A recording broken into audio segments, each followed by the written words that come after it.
मित्रों, आखिर उर्मिला ने 14 वर्षों तक लक्ष्मण से दूर रहकर क्या किया?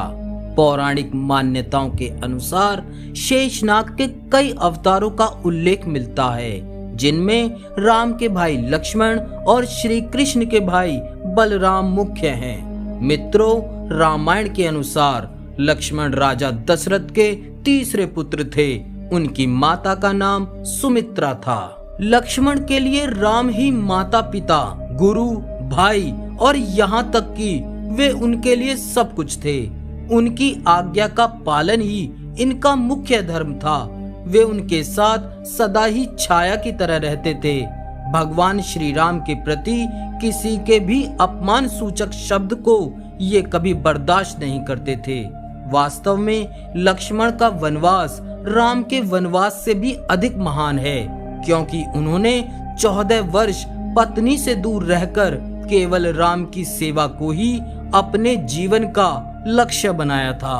वाल्मीकि रामायण के अनुसार उर्मिला जनक नंदिनी सीता की छोटी बहन थी और सीता के विवाह के समय ही दशरथ और सुमित्रा के पुत्र लक्ष्मण को ब्याही गई थी।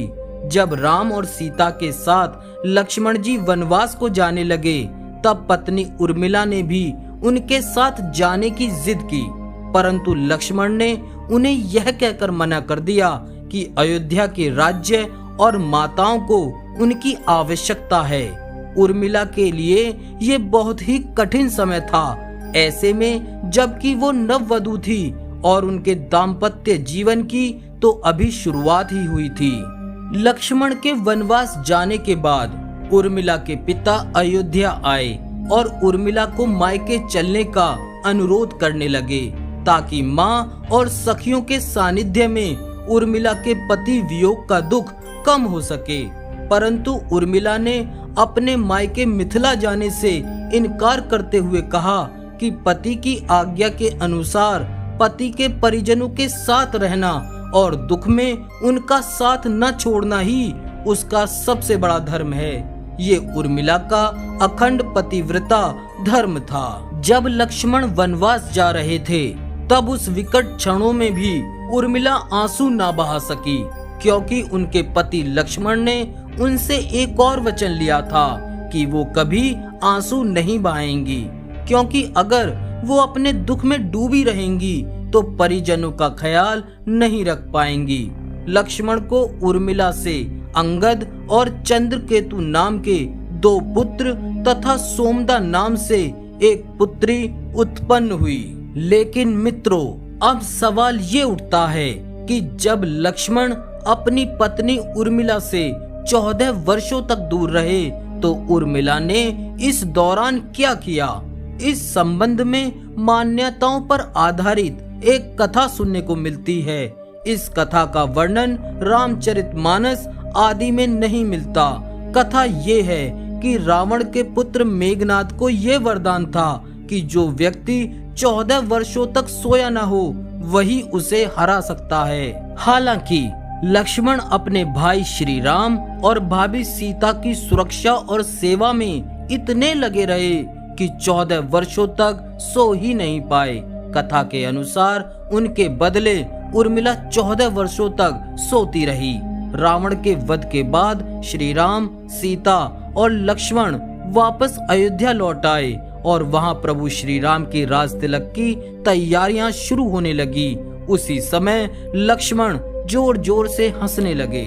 जब लक्ष्मण से इस हंसी का कारण पूछा, तो उन्होंने कहा कि सारी उम्र उन्होंने इस घड़ी का इंतजार किया था कि मैं श्री राम का राज तिलक होते देखूंगा, लेकिन अब उन्हें निंद्रा देवी को दिया गया वचन भी पूरा करना होगा, जो उन्होंने वनवास जाने से पहले दिया था।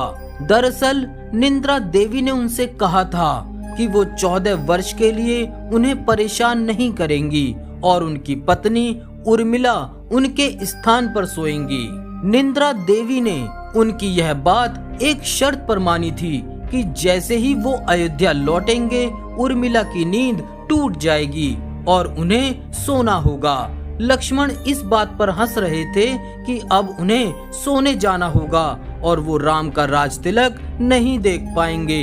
उनके स्थान पर उर्मिला ने इस रस्म को देखा था। मित्रों, मेघनाद के वध के बाद उनका शव श्री राम जी के युद्ध शिविर में रखा हुआ था।